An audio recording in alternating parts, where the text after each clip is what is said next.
Hello, welcome to another edition of The Fix. My name's Aaron Bastani. And I'm Ash Sarkar.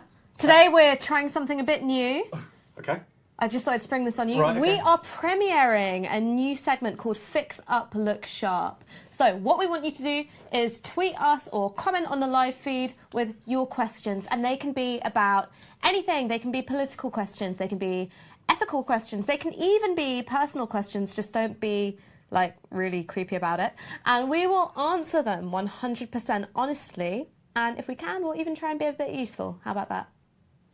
First time for everything. Trying to be useful. But before we do that, because that will be after the break, we're going to talk about Haringey. As you may have seen last Tuesday, Labour's NEC basically censured a Labour council in Haringey in regard to the HDV, the Haringey Development Vehicle. Do you know what this is, Ash? Can you explain it? I will explain it because lots of people have heard of it. They've heard about huge amounts of protest within the Labour Party, effectively. You've had a Labour-controlled council push through, effectively, this new development vehicle, which is pooling the assets of Haringey, libraries, schools, public land, with Lend-Lease, property developer, for 20 years, and then they share the profits. And what Haringey Council have said is, well, we have no money, we don't have the skills, but we have this land which isn't going to use, so we're going to partner with the private sector. And this has upset a lot of people, because obviously one of the most valuable things right now in the world is London property. And yet they're doing this and it's not serving the local community. And it's not just the NEC that it's angering. Even David Lammy and Catherine West. I say even because they're not, these aren't Momentum members. Historically, these will be fellow travellers for the kinds of people championing these reforms. Even they are saying that the HDV shouldn't go through. And also local party CLPs have passed motions rejecting it, as well, of course, as Jeremy Corbyn. So very few people in the Labour Party, with the exception of these councillors, are for the HDV. We'll go into a little bit more detail about what it means. But before that, there is, of course, one group of people who are pro-HDV. Can you guess who they are? Bastards. No. Tories? No. Okay, then I'm out. It's Labour First. They've just started a petition to be pro-privatisation. And you can find that petition. It's online. Here we go. And it's pretty remarkable because, you will find very few Tories these days who will be as vocally pro-privatisation outsourcing as the Labour right. And it turns out that people like Alistair Campbell, Luke Akehurst, Richard Angel are now to the right of most of the Conservative Party, I think, particularly people like Philip Hammond.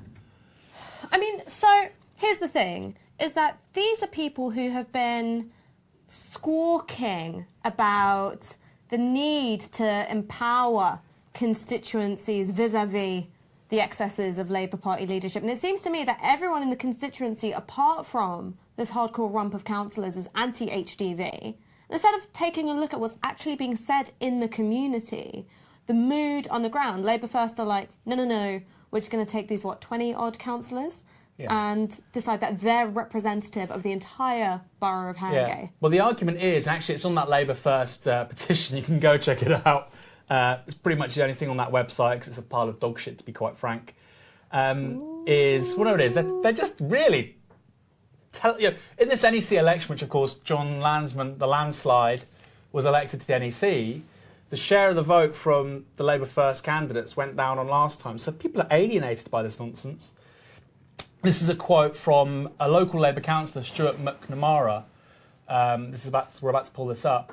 And of course, people say, well, look, they've got this. It was a manifesto pledge. That's their mandate. Quote, the HDV was not in any manifesto, and yet you have pursued it through and this was a letter, by the way, to Claire Cober, through a covert and incremental approach, duping fellow councillors who sat on the future of the housing review about the sheer size and scale of the plans.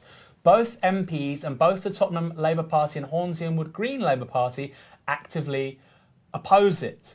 So there's not a political support. Well, there's no discernible political support because it was never put to people in an election for HDV. The vast majority of the Labour Party membership, the elected apparatus, the leadership, the NEC, the local MPs don't support it. And yet it's being pushed through. Now, go on. Wasn't there a motion that was put forward to delay any more further motions being put forward on the HDV to Haringey Council until April, right? And most of the councillors who voted down that motion aren't even going to be councillors after this year anyway. Well, that's right, because there was a bit of a reselection battle around all this stuff in Haringey. They clung on, but they won't be able to cling on for much longer. And my instinct is a lot of these people, Claire Cobra in particular, think, well, if we do this, if we tie ourselves to this ideological flag, we'll very likely be employed in construction and regeneration, perhaps in some government quango down the line. But to get out of it, it then will mean it will cost the taxpayer, 10 million for nothing? It's not really possible. I mean, it would be a very protracted legal battle. I mean, you can, but there would be a big, like you say, a big financial overhead. I'm not entirely sure about the numbers. But just to sort of be fair to them, they would say our budgets have been squeezed in 2010, and that's, of course, where the vast majority of austerity has fallen. It's been on local budgets. 2010, Lewisham, where I live, their budget was £400 million a year. It's now £230 million. It's going to go down to 170, 180 by 2022. So there's a huge cut, more than 50%. Similar story in Haringey. They've lost £160 million worth of funding since 2010. And there's more to come ahead of 2020. And so they would say, well, look, we can't build affordable housing. We can't deal with the housing crisis unless it's in partnership with the private sector. And that's where I think they are completely wrong, as we're about to find out. There's one particular place where they want to make big changes. It's called Northumberland Park. Now, this is going to get very complex, but you need to hear this out. One of the first estates earmarked for regeneration under HDV. More than 1,000 social rent homes face demolition, more than 1,000. Now, they're going to be replaced by 5,000 homes, the vast majority for sale or rent privately. And maybe about 30% of these new homes will be available at affordable rents, not social rents. Affordable housing, not social rents. There's a big difference.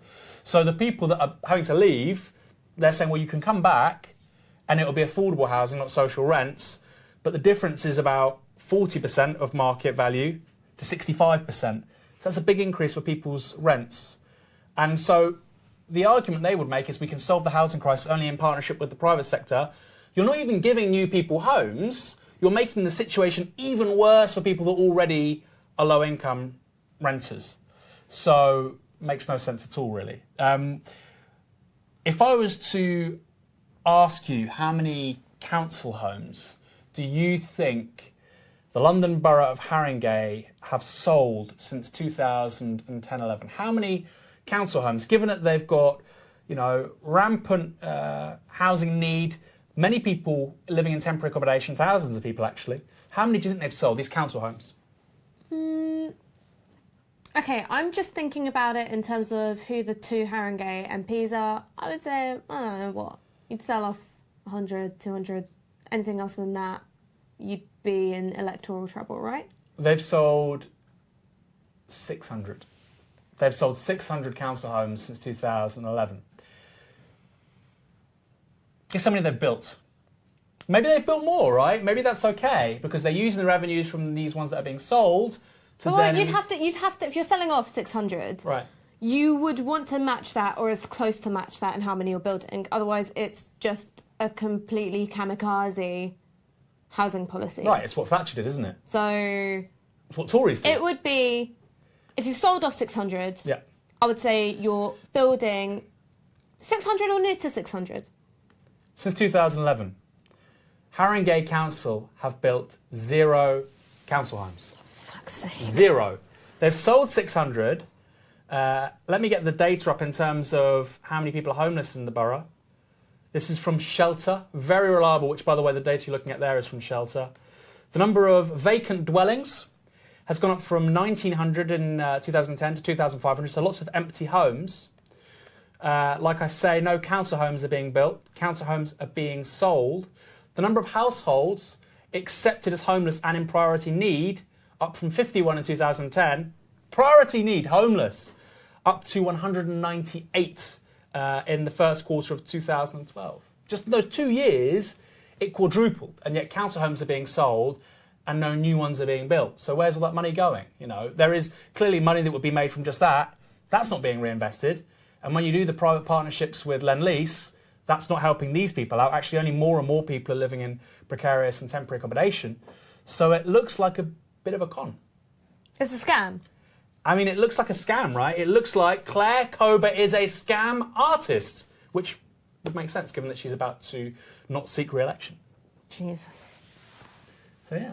So, speaking of housing. Yes. I would like to bring up the other winter crisis, the underreported winter crisis, which is homelessness. So, crisis... This is rough sleeping, right? Rough sleeping. Yeah. So, Crisis, the homeless charity, reported a 22% increase in their shelters being accessed by rough sleepers between the 22nd and the 29th of December. So that meant that there was 4,500 rough sleepers in their shelters, which is the biggest number in the charity's 40-year history. And Aaron, I know that you've got a video soon to come, right? Mm-hmm. Yep. About Kev, who was a homeless man from your hometown of Bournemouth That's who right. died after his sleeping bag was confiscated. Yeah, we don't know the cause of death, but he was 66, I believe. He died on Braidley Road, which is where my dad used to live. I used to walk up and down that road all the time. I used to have a football coach who probably is around the age of 66, but it's not him. And yeah, he died 2 days after his sleeping bag was taken by the police. The local council, which is 54 councillors locally, 51 are Tories, they've got a very bad record with rough sleepers. In 2015, 16, they were giving them one-way tickets out of the town. They were literally paying for them. Which, if you're the other council, if you're Liverpool or wherever Leeds, and I mean, that's not solving anything. No, and it's also treating human beings like flotsam or jetsam or like detritus to be moved. Yeah. And in Amber Rudd's own constituency of Hastings, over the Christmas period, you had 3 rough sleepers die over a period of 6 days. 3 in 6 days. And do you want to know what the average life expectancy for a homeless person is in this country?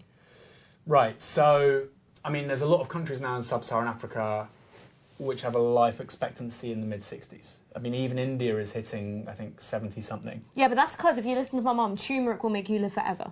Sure, but I mean, these are low GDP countries. There isn't, at least here, a homeless person, if they have a stroke or a heart attack, they go to the hospital, right? That's guaranteed. There's electricity. Surely it's got to be mid-60s. 47 years old. Oh, really? The average life expectancy for a homeless person in this country is 47 years old. But they choose to do it, according to some people. According to some conservatives, they choose to, voluntarily homeless. Because everyone loves living without a roof over their head. Everyone. And I've got another question for you. Go on. What do you think the area in this country with the highest rate of rough sleepers is? I would imagine it's in a big city. Mm-hmm. I would imagine it's in a big city. It would be a post-industrial town, maybe. Name a post-industrial town. I don't know, maybe Newcastle, maybe Middlesbrough, somewhere like that, I don't know. Somewhere where there's not much money from the local council, I don't know. Not much social housing stock. The area with the highest rate of rough sleepers in England today is Westminster. Let that sink in. Westminster. So all around the Houses of Parliament with their subsidised meals, their second homes, their plush leather banquettes and their gorgeous antique wood panelling, you've got vulnerable people out sleeping night after night in the freezing cold on pavement. And rough sleeping has gone up by 134% since 2010, and it's set to increase by another 75% over the next decade. And despite this government's pledge to eradicate rough sleeping by 2027, research conducted by Heriot-Watt University for Crisis has predicted that unless there is an immediate change to the government's housing and welfare policy, the number of homeless people will double by 2041 to 500,000 people. And the biggest increase will be in families who are in temporary accommodation, like bed and breakfasts. And there's currently 19,300 households housed in temporary accommodation. And do you know what that's predicted to go up to? That's less than 20,000 today. Presumably it was much lower in 2010. It's predicted to go up to, what's the time frame? In 2041. Okay, so within a generation. When overall homelessness has doubled. Okay, let's say 40,000. 117,500. Wow, okay. And the refusal on the part of successive governments to adequately supply council housing isn't actually saving the taxpayer any money. So between 2011 and 2016, we spent £3.5 billion on temporary accommodation. And that is not getting you the Ritz. That means that 100,000 children are in overcrowded and damp bed and breakfast, while private landlords are absolutely raking it in. Unit costs for temporary accommodation have skyrocketed, with councils being forced into offering so-called incentive payments as well as paying housing benefit to the private sector, and they are disempowered by law from negotiating a better rate. And so look, if the Conservatives were a serious political party with serious political ideas, they'd tear up the legislation which forces councils to accept these eye-watering costs from the private sector to provide emergency accommodation. And look, if I was Theresa May's advisor, what a world that would be. Well, she'd be a very lucky woman, but fortunately they're too stupid to employ people. Imagine if I was Theresa May's advisor on this, I would say, look, you've got an easy win here. You just go absolutely ham on this stupid red tape costing the taxpayer, right? Because that's the kind of classic Tory position. Right. You could say, look, council's having to jump through these hoops and it's costing them money, it's costing you money. But they're never going to do that because, you know, the Tories are the party of capital. And instead, Tory councils are faffing about with 19th century anti-vagrancy laws to harass and displace homeless people. Stoke-on-Trent Council is proposing to use public space protection orders, which were formerly known as ASBOs, now they're PSPOs, to levy £1,000 fines against rough sleepers who put up tents. What? Imagine if you had £1,000 to pay. You wouldn't be living in a tent. Probably not, especially in Stoke. I mean, that's probably a deposit on a flat and a month's rent. Oh my God, like throwing a box of hot wings. But look, away. It's not just, we need to be clear about this, it's not just the Tories, because we were just talking about Haringey, and that's a Labour-controlled council, which is selling off council homes. Now, these are assets, very valuable. 600 homes since 2010 in Haringey. The average property in Haringey, £350,000. You're looking at what? Maybe that's £20 million worth of assets they've given away on the cheap to people. And now, I'm not, you know, those people deserve great housing, but the point is, they can now go and sell them on at market value, make money off that. This is completely bananas. It's completely bananas. It's completely bananas. You're selling property below market value when you have thousands of people who are homeless. And so, what do you think our favourite Tory eugenicist has had to say about Corbyn's suggestion that councils be given the power to seize 8,000 empty homes and house the homeless in them? This is Ben Bradley, isn't it? Yep, he's my favourite Tory eugenicist. There's so many, I mean... He's displaced my other favourite Tory eugenicist. He's now number one in my heart. Can we put up this tweet? This weekend, Jeremy Corbyn repeated his commitment to seizing private property in pursuit of redistribution, a prospect that should horrify everyone who owns anything at all. If the government won't uphold your right to the home or business you've paid for, we're all stuffed.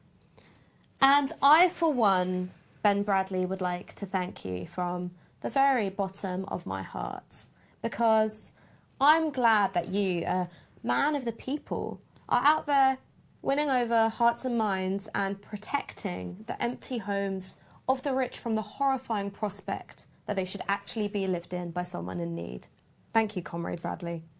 Shall we go to a break? I want to just get one more thing in, because I didn't do this before, and it's a huge error, because we're talking about Labour. Where have Lend-Lease worked in the past in London? With what council? K&C? No. Southwark Council. You know, the Haygate estate, not far from here, it used to be 1,200 units.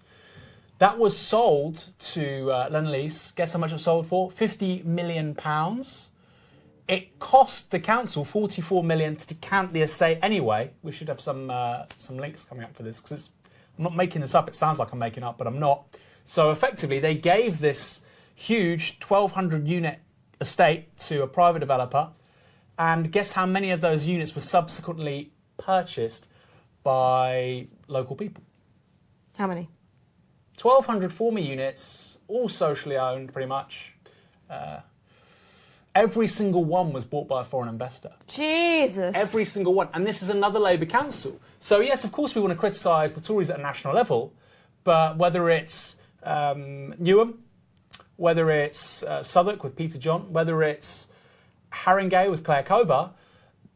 The enemy is neoliberalism. That's right, and their economic agenda is identical to the Tories. So, as people on the left, or people even in the Labour Party, we need to be very clear about what we want and who we're against. And not all of those people who we are against are on the other side. Some are on our side, except they're not. I've got room on my list for all. So, while we go to our little fundraising break, I would like you guys to be posting your questions. They can be political, they can be ethical, they can be personal, just not creepy. And we'll see you in a few minutes. I don't mind creepy questions, actually. Okay, I'll ask you some creepy questions. Yeah, no. Let's ask creepy questions to the man, and then, sort of redress the patriarchy a bit. Okay, all right. Over the last 10 years, things have really changed. Victory for real people. Us. It's about us. But for all of the darkness, every cause has an effect. 40 students on the roof of Millbank. Tienen mucha experiencia.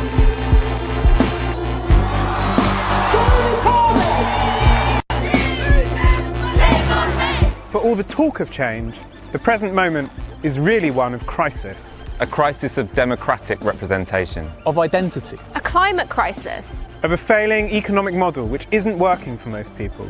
We can't have a media that's beholden to advertisers or the political ambitions of oligarchs. Which is why, in 2013, we founded Novara Media. Unlike corporate media, we are funded by our subscribers. There's no tax avoiders, there's no oil money, and there's no lords. What we're creating is media for you, which quite simply, you make possible. We're looking to raise £40,000. That will allow us to not only keep on paying our contributors, but give them a little bit more, as well as keep our studio and take our fantastic Novara events nationwide. To help us get there, go to support.novaramedia.com and give a one-off donation, or even better, sign up for a subscription. We've already achieved so much, but the truth is, we've barely started.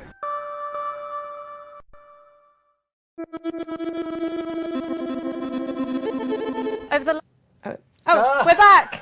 We had a slight technical hitch. We just really wanted your money, which is why we started playing it again. So, I got the first question. Someone DM'd it to me. That's right. Aaron, what would your fantasy cabinet be? Any historical figures, any political figures, living or dead? Fantasy cabinet. PM, Chancellor, Home Sec, Foreign Sec. Well, there was this absolute melt thing where it's I would have Amber Rudd as Home Secretary, and then I would have, Chris Leslie as Chancellor of the Exchequer. No, all these people are managerial idiots. What we need to do is clone John McDonnell. So what you would do is you just have John McDonnell in each office, and he would be taking it all very seriously, and he'd be saying, we need to model at the Home Office what we do under post-capitalism. That's what we need to do. It's a bit like Judge Dredd, they clone the judges. So we would do that with John McDonnell. So your fantasy cabinet, let me get this straight, is entirely Don McDonnell. That's right. That's why I'm really into this synthetic biology stuff. It's true. We would clone John McDonnell very quickly. I came up with a really serious one. I was like, okay, I think we would stick with PM Corbyn, but I would have Claudia Jones as Foreign Sec, Walter Rodney as Chancellor. Oh, you mean literally anybody in history? Yeah. I thought I was going to have to say Keir Starmer in transport. I don't care. I literally don't give a fuck. Politicians there to serve members and their constituents. The good ones know that. End of story. Literally end of story. I don't care. They're conduits. It's a privilege to serve. It's not me dismissing them. So I don't care. In terms of historically, okay, sure, Karl Marx as Chancellor. Come on, he'd be sick. He'd probably be a terrible Chancellor. He would just starting fights, resigning every day. Also, I think, wasn't Karl Marx a sex pest? Really? It's the mid... I'm talking about... It's the mid-19th century. I'm not making any excuses. I'm just saying that Chief Whip's office would have a hell of a job. Well, Frederick Engels was sleeping with an Irish servant of his, Mary. Yes. And also Marx also got his nanny pregnant. Yes, I'd heard about this. So maybe we should keep them out of Westminster. Maybe just have women, right? Maybe just have women. I think women are more reliable as politicians generally, actually, I must say. I can't wait to prove you wrong about that. Right, hit me with a question. Come on. Right, okay. Good. A serious question or an unserious question? Something in the middle. Something in the middle. Okay, now you'll like this. Why do Liberal... And this is from Stephen Durant. Thank you, Stephen. Hey, Stephen. Why do Liberals and some on the left... We should do this all the time. I like this format. This is good. Why do Liberals and some on the left still act like the destruction of NHS, education and housing is still an accident? Because 90% of people in this country have no understanding of history or power. And it's that simple.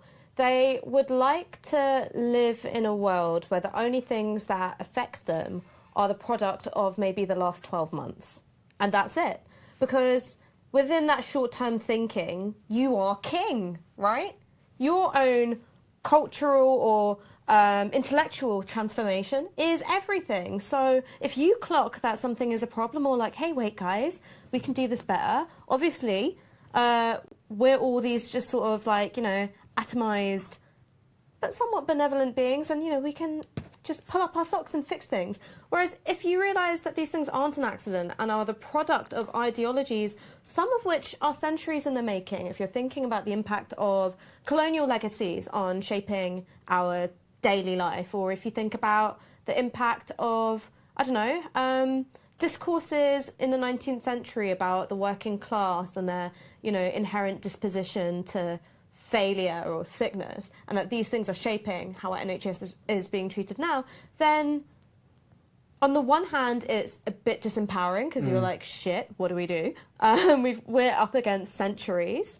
But also it makes you think that the solution has to be collective. You have to form a social bloc, a political bloc that's capable of agitating and extracting a win.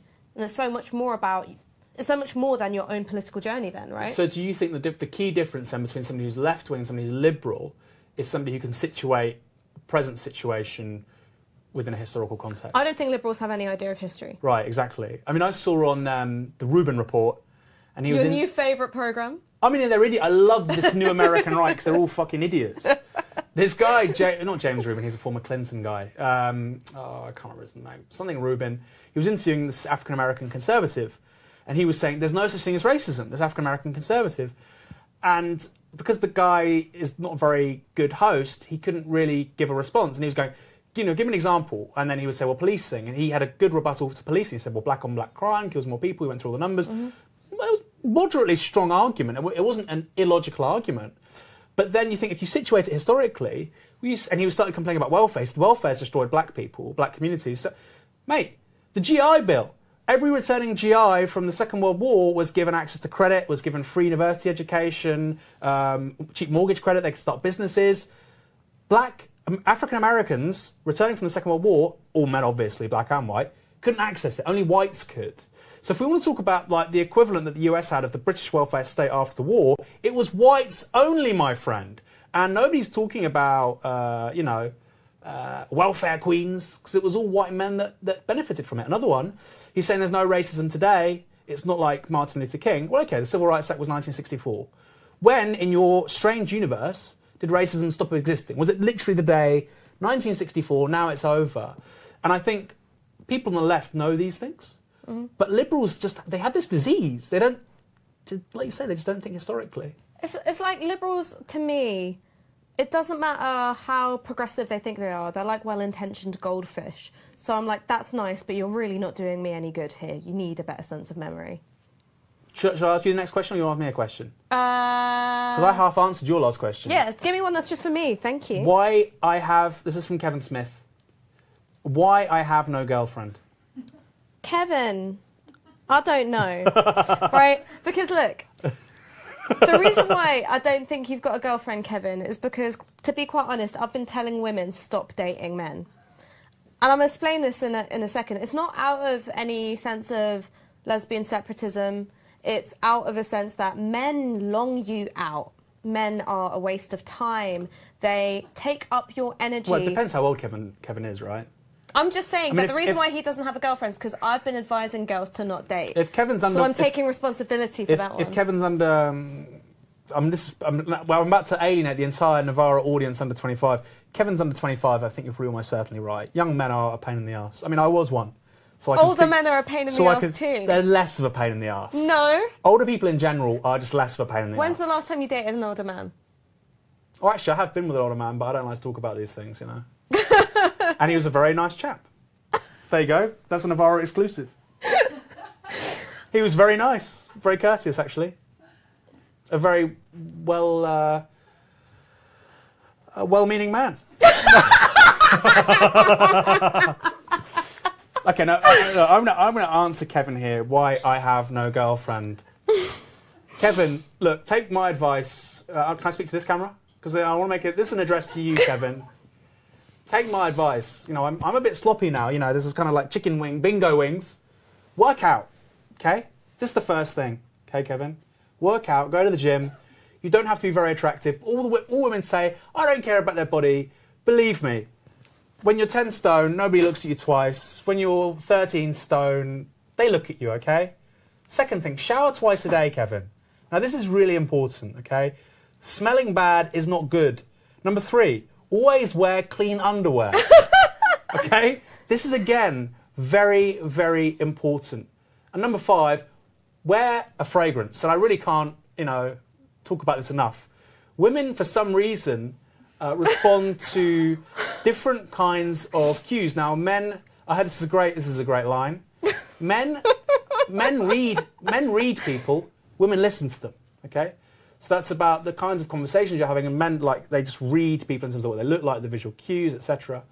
But I think smell as well. I think smell's a real life hack. Kevin, smell good. I'm going to give you some advice that, I mean, all these things are important, but that's basic personal hygiene that Aaron's just advised you. Basic personal hygiene, you should be on that, like, hype already. Your mother should have taught you that. Your father should have taught you that. You'd be surprised, Ash. Nothing surprises me about men anymore, Aaron. Don't worry about that. My advice is don't seek out a girlfriend, because the minute you go into a relationship of any kind, whether that's a friendship or a flirtation, and you have got a mould in your life that you're trying to fit that person into, all you're going to get is disappointment and conflict, and that person's going to feel pressured and you're going to feel unsatisfied, and it's just not a recipe for happiness. What we're saying is work on yourself, Kevin. I'm saying work on yourself and be willing to meet people and truly let that relationship, whatever that is, develop without forcing it. And if it blossoms into a beautiful friendship, then it does. If it blossoms into a beautiful relationship, it does. It's not about seeking out a girlfriend, because the minute you detect that sense from a guy that he's trying to mould you into a girlfriend shape, like, I don't know about you, but I bolt. I'm out. I mean, I just find all this stuff weird, to be honest. That's why you were just like, Kevin, women are very basic. They respond primarily, their cells are located in the olfactory system. Kevin, you've just got to have some he's saying a girlfriend. I'm yourself. just doing the basics. No, because we can't judge Kevin. I don't want to make him feel bad. I'm just saying here are some basics. I haven't judged Kevin. He may be a really great person. I've given him some other advice. Well, let's Next question. Lots of people watch the Fix for Politics, all right? Next question. Okay, this is a... Well, but what got you into politics, Ash? This is from Jacob Dobson. This is from Jacob Dobson. We're not going to answer that. What got you two into politics? And you can respond and I'll respond. What got me into politics? When I was at school, I was a very earnest school student, and I participated in walkouts against the Iraq War. Oh, sweet. How old were you?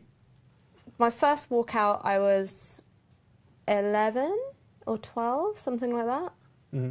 And one time we all bunked school to attend an anti-war protest, and I was like, girls, it's fine.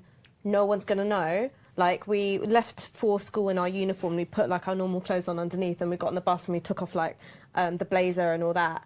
And we went to this protest, and then the next day there was a picture of us, like, with all our placards in the metro. and our head of year brought it in and just put it down on the table and was like, would you like to explain this? Miss, I had a dentist's appointment. Amazing. And that must be true for a lot of people your age. Yeah. And then I was doing a bit of activism around Palestine around the time of Operation Cast Lead, so I was in sixth form. So I remember Jeremy Corbyn as this kind of rumpled Labour backbencher who would show up to rallies and kind of, Kurdish community hall meetings and stuff around North London. And then when I was 18, I went to university, I went to UCL. We'd occupied our university over tuition fees, and that's where I met Aaron Bassani, the only man wearing an ironed linen crisp white shirt at an occupation. I remember it being like, who's this joker wearing a linen shirt at an occupation? Cool. And I remember, because I was looking after the donations, I found a hiding spot in the ceiling, and I kept bugging you to help me get it up there because I was too short, and one time you were really tired and we bickered.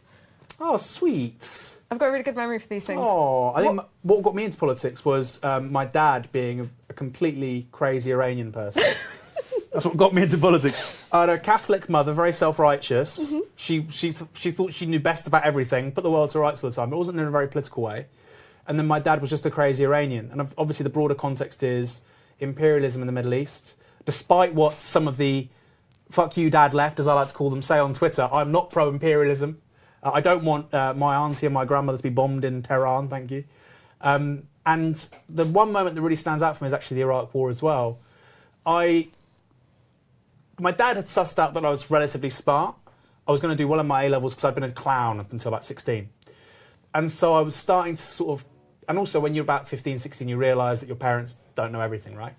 And I was making sort of devil's advocate arguments about the Iraq War. I went on that march as well. I wasn't pro the Iraq War. But I said, look, hey, something may come of it. And I was sort of repeating these vanilla arguments from, pro-intervention people saying, well, look at MacArthur in the US, look at Japan, look at Germany. I mean, it's possible that we could have something like that in Iraq. And as I said that, my dad was bringing in a big bowl of rice and chicken. And as I said this, he literally threw it on the floor, food everywhere, he'd been cooking it for hours, started screaming at me. He tried to physically assault me. Anybody who knows an Iranian, people are like this, I mean, he's pulled out hammers on me before, knives. And Jesus! Oh, no, yeah. I mean, it was all, I never thought he would do anything. It's just a bit of banter, really. I mean, I probably shouldn't say this. He's a lovely man. But anyway, I mean, I pissed myself laughing when he did that. And I realised for him, politics means something, These foreign policy decisions mean something because, he was a refugee. He was here because there was a war between Iran and Iraq, because there was a revolution. And politics, it shapes our lives. It's not just this thing in the ether, Yeah, I think for my mum, because I saw that a question had been posted about what books would be on a Novara reading list. And for me, the books that I would recommend are actually the ones that I have this kind of emotional attachment to from my political formation growing up. So my mum was an anti-racist feminist activist, also active within unions in terms of setting up BME caucuses. Her and my grandmother... there's a kind of complicated story about how my mum grew up, but when they came back to this country, they set up some of the first shelters specifically for Black and Asian women who were victims of domestic violence. And because of activity that was in our family history, they were both sort of steeped in this anti-colonial tradition. So when I was 13, so the particular experience of being a brown woman and helping me negotiate myself and how I saw myself, my physical appearance was always really, really important to my mum. And when I was little, there just wasn't pictures of, dark-skinned models in magazines. So whenever Naomi Campbell or Tyra Banks or, Alec Weck would be on the cover of Vogue or something, my mum would buy Vogue and bring it back. Aww. And I remember in the year 2000, it must have been 8 or 9, it must have been 1999 or 2000, I can't remember, when Naomi Campbell did Playboy, shot by David LaChapelle. Right. And she was wearing the white fur and the latex. My mum went out and bought this bloody copy of Playboy, brought it back home, and she'd covered up all the nipples with these smiley face stickers. Oh, emojis before they were actually emojis, right? Yeah, I mean, it was so funny. But anyway, when I was 13, my mum gave me Black Skins, White Masks by Frantz Fanon. because of the 2 chapters about interracial relationships and kind of navigating the white colonial gaze. And when I got that book, I turned around to her and I was like, things have changed, Mum. I'm not going to experience racism because it is a melting pot and you're so old-fashioned. And then I went back to reading that book at age 17 and I was like, oh my God, you're so right. I'm never doubting you again. You were like a product of state multiculturalism. You were down with Blair. I hated Blair for the Iraq War, but I was just like, listen, it's a multicultural world out there. I'm a goth and I listen to grime, so... And then I developed some fucking politics and had some life experience. What about you? So for me, the formative book was Black Skins, White Masks. Books? I don't know. If it wasn't... Apart from Capital and apart from The Grundrisse... Yeah. I mean, both my parents are kind of mixed anyway, and then I'm a mix, and I'm a bastard. So I always felt like the rootless cosmopolitan. Like, I'm the archetypal... I really don't identify with... Which is why I've always identified as being British, I suppose, because it was quite convenient. That's what my passport says. Other than that, I don't really care. But a book that you had an attachment to politically, emotionally. So exactly. So I was critical of British foreign policy. Didn't mind. I mean, you just grow up in New Labour, especially in Bournemouth, conservative place. That's actually to the left of what most people are saying. In terms of a book, I suppose it's like most... I mean, that's why I have a lot of time, actually. I think we can persuade a lot of these dweebs, basement-dwelling dweebs on the alt-right, because when you're 17, 18, you're reading ideas like Nietzsche, like Sartre. You don't know what's what. And somebody's offering you what seem like incredibly seismic, comprehensive and final answers to the big questions. Of course, they're not. And they're very digestible. So Nietzsche and Sartre. And I think a lot of that at the moment, and it manifests itself as a counterculture and as a literary culture, and a lot of that, even Kerouac. I think a lot of the kids that were reading that 10, 15 years ago would probably now be drawn towards some of this alt-right stuff. Yeah. Which, I think the left isn't really thinking about. But anyway, we have a serious question here. Let's be nice and quick, because we've got so many good questions here. And this is a good one about Brexit. So I'll start with you, then you ask me. What should Labour's approach to Brexit negotiations be in round 2? What do you think Shadow Cabinet will be getting up to on their away day?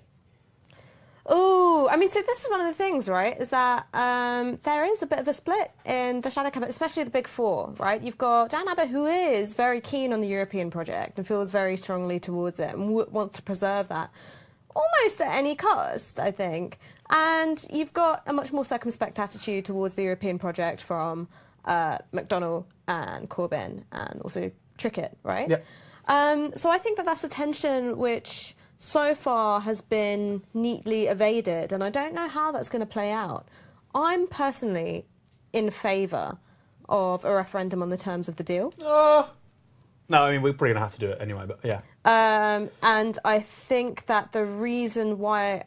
And so I'm in favour of that because a deal that's negotiated by the Conservatives is a really effective political target for us as a left-wing movement. Well, here's the thing. I think it's not going to be voted through Parliament anyway. Like, even the Tories aren't going to back an agreement which doesn't give the city passporting rights. So, I mean, I was on BBC Talkback today, and they said, well, Labour haven't got a position on Brexit. And I said, well, look, the Tories' position on Brexit is literally changing by the hour. So it's not... I mean, you can say that, but actually, at the moment, it looks like we're going to get a soft Brexit because of what Philip Hammond's saying in Davos. So in that case, you say, well, the Labour's played a blinder because it didn't go down that alley which the Tories wanted them to do. So it's very hard. For me, we can't have a second referendum to wipe it out. I think we're going to have to leave the EU. When I was saying, I was pro-Brexit, leaving the EU until about the final 2 months, 6 weeks, I said that because I said we would never be able to leave the single market. Because if we did, it would hit the UK economy like a sledgehammer. So I wasn't that worried about leaving the EU because we'd still be in the EEA or the EFTA. And I said we couldn't leave both because it would just be suicide. That's actually now what hard Brexit would look like. I still don't think hard Brexit can happen. I just do not think it can happen. I don't know what that means. I don't know who's going to do it. But, I mean, if I was to be certain of one thing, it's that we will not leave the EU, leave the single market, cap migration, and have the city losing passporting rights. It would be unprecedented. Next question. What are your views on the FBPE crowd? This is a hashtag, by the way, and this is from Thomas Oliver Williams. Thank you, Thomas. They're very weird, I think. They're very weird. So I'll tell you something. On Friday night, me and my friends were really bored. Yeah. We just wanted to start some drama on the internet, so I did a poll Yeah. on my Twitter page, which was, if you could only pick one, what would you prefer? To remain in the EU or Corbyn be Prime Minister? Stupidest thing I've seen this year. Yeah. Not that tweet, but the response. I found it hilarious. No, it's a good tweet. Yeah. It's like when you know that you're, striking a match and chucking it on some dynamite. Yeah. It's just like, hey. And the reason why I found it so funny is because initially it was very, very swayed towards Corbyn. And that's not reflective necessarily of the country as a whole. That's reflective of my followers. Yeah. But the FBPE. Like the follow back pro-Europe crowd are organised online and they were like, we're going to take you down, bitch, like to me. And God. And I was like, this was literally the product of political curiosity. And they were going in. It was like for them it was a real referendum between Corbyn and Remain. And so culturally I find it very, very weird. And the one last thing I'll say is that, like, other than them being quite organised online, is that they do something which I'm very, very uncomfortable about, which is they mobilise the figure of the non-EU migrant as a reason for staying in the EU as an anti-racist option, as if the EU isn't screwing over that non-EU migrant. And without a degree of honesty about how the EU has treated African and Asian migrants, and without a serious set of proposals of how to make EU migration more just for African and Asian migrants, I can't take that seriously. And it looks like, political blackface, It's really weird. I've been calling it abjection drag. Yeah, for me, I think that the FBPE crowd, like you say, they're cranks, many of them. There's nothing wrong with wanting to stay in the EU or preferring, the single market over hard Brexit. But the people that hashtag... I want to stay in the EU. That's my position. The people with that hashtag in their account profile are nearly all universally cranks. And it betokens for me something which has only happened in the last 16 months, really since Trump's election, arguably since Brexit, but it took a few months to kick in this country, which is that actually centrist liberals, who are relatively affluent, are the biggest or as liable to conspiracy theories as anyone else. And some of the tendencies they exhibit, I mean, it's when at the Labour Party conference, we were down there. I think you went to cover the pro-EU demo. I didn't go. Charlotte Grace went down, didn't she? Yeah. And I think people presumed it would be like this kind of interesting vibe, and it was cranks. And they are cranks. They're like, for me, the FBPE crowd are like, it's Occupy for the middle classes. It really is. I sometimes see them singing, like, this song. It's always this woman who can't really hit a note. She's like, paints herself blue, and she's like, I just want a future for my child. And I was like, that doesn't even scan. What are you doing? Anyway, next question. Also, what future? Alistair Campbell's like FBPE, right? The stuff we're seeing in Haringey, Alistair Campbell wants all that to happen. He's pro-privatisation.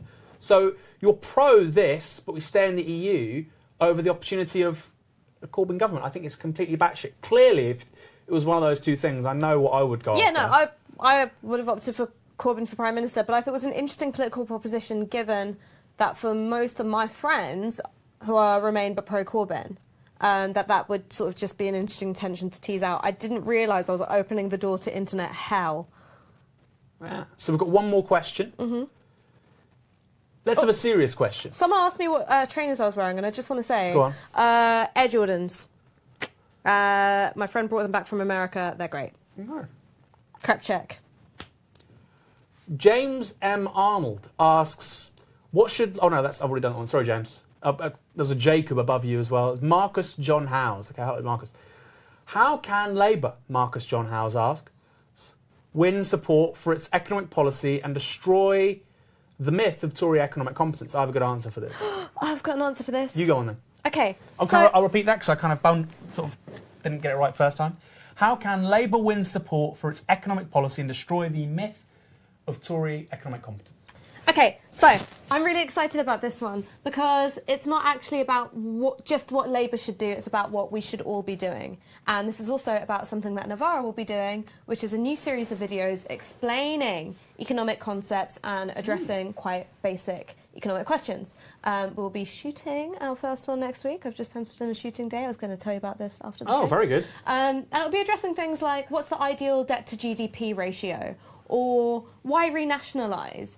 And it will essentially be taking on these conservative talking points which have contributed to this myth of economic competence. The reason why they're able to project such a sense of unshakable confidence when they talk about money is because, quite frankly, most of us don't have the first fucking clue how to talk about money. The left, traditionally very good at talking about social issues, talking about human rights, talking about things in a emotive and moralistic tone, and that is a powerful thing and that is important. But we lose our confidence when we talk about economics a lot of the time. And so what I want to do is give people the tools to be able to understand economics, have these conversations, and really rebut Tory arguments. And so I think that and this is the great appeal of Don McDonnell. The Don McDonnell. Is that he's got, obviously, a very refined grasp of economics, a very refined grasp of political theory, but he talks about it in such a way that he makes you feel that you are able to participate in a conversation with him. And that's really important in political messaging. It was something that's been neglected for so long by not just the Labour Party left, but also the extra parliamentary left. We thought you had to, it was almost like, unless you've read every single bit of Negri ever, don't talk to anyone. Don't do that. No, but like, Bloody hell. Do you know what I mean? It was this really intimidating sense of how you develop the tools to talk politically. Yeah. And I want to do that differently, and I'm glad that there is a Labour Party project committing to helping achieve that change. Oh, very good. I mean, for me, the myth of Tory economic competence is obviously going because it doesn't exist. I mean, it really doesn't exist. That's becoming more obvious by the day. But the root answer to that question is to destroy the sort of public understanding of the Tories as being uniquely competent in the economy. We have to destroy the media. We have to destroy and discredit and dismantle, particularly the print media, because the kinds of people that believe that, they tend to be older, they tend to access their information through print media, through local newspapers, sometimes through the radio, sometimes through the BBC, but very, very rarely through new media. So to do that, we're going to have to build a new media for different politics. I'm not going to trouble you with all the details. You go to support.novaramedia.com for that, so you can help fund stuff like these videos, which are obviously supremely important. But that's it for me. And I think the Tories have nothing left except economic competence. And obviously, it means nothing. I also did just got one last question I want to address. And I want to say one last thing, which is, I don't think they'll try and fight the next economy on competence, although it'll still be something, it will figure. I think they probably realise they can't do that. So what we'll see now is a turn to a sort of culture war, and they'll talk about actually reverse racism, actually, white-splaining is racist, cheaper tickets for brown and black people at a Labour conference are racist. We're going to see a lot more of these, and at the moment, we're seeing people like Julia Hartley-Brewer, this man on Sky with Faiza Shaheen the other night. They're just fishing, okay, because it works so well in the US. And they're just fishing and they're just probing to see if it can work here too. Is it enough? I don't think it is against such a coherent economic offer with Jeremy Corbyn. If the Melts were in charge, if it was just about a social liberal agenda bolstered onto neoliberalism, it would probably do okay, actually. But I don't think it will. I mean, the last thing that I wanted to address was from Sean Swan. Ash, how do you avoid dating men need help? I'm going to tell you something, and it is a very powerful piece of advice. Bitch, get a hobby. Job done. Get a hobby like what? Get a hobby, anything. Do anything other than dating men. I woke up in 2018 and I made a decision. I was no longer going to put in work for love. I was going to dedicate it all single-mindedly to banter for the people and Corbyn for Prime Minister. And I've been a lot happier. So, do that. I mean, do what you love in a social setting and you'll meet great people. Generally. And then avoid them. Men, women, whoever. Right? It starts great, then just avoid them. Lock them off. When someone says, can I have your number? You're sitting there, you're WhatsApping, and you're like, I don't have a phone. That's what you do. Can I say one thing? And this is actually, unlike my advice earlier on, this will be true. This is correct, what I'm about to say, okay? There's a presumption. No, I'm going to tell you this is addressed to younger women out there, because I think older women know this. There's a presumption that if a man is clever, then there must be something else wrong with him. Or if he's attractive, he must be thick or self-serving or arrogant. Some people actually can have a lot going for them, and some people can be really bad. They have nothing going for them. So just bear that in mind, because some people think, well, they must have this, he or she seems really nice, really courteous, really clever. Maybe that's... No, they're just nice people. Just go with it. No, my advice was tend your own garden. Be Voltaire. your own boyfriend. Voltaire. Be your own boyfriend. Well, on that note... Goodbye. Quoting Candide. We'll see you next Friday, innit? Yeah. See you next time. Bye. Bye.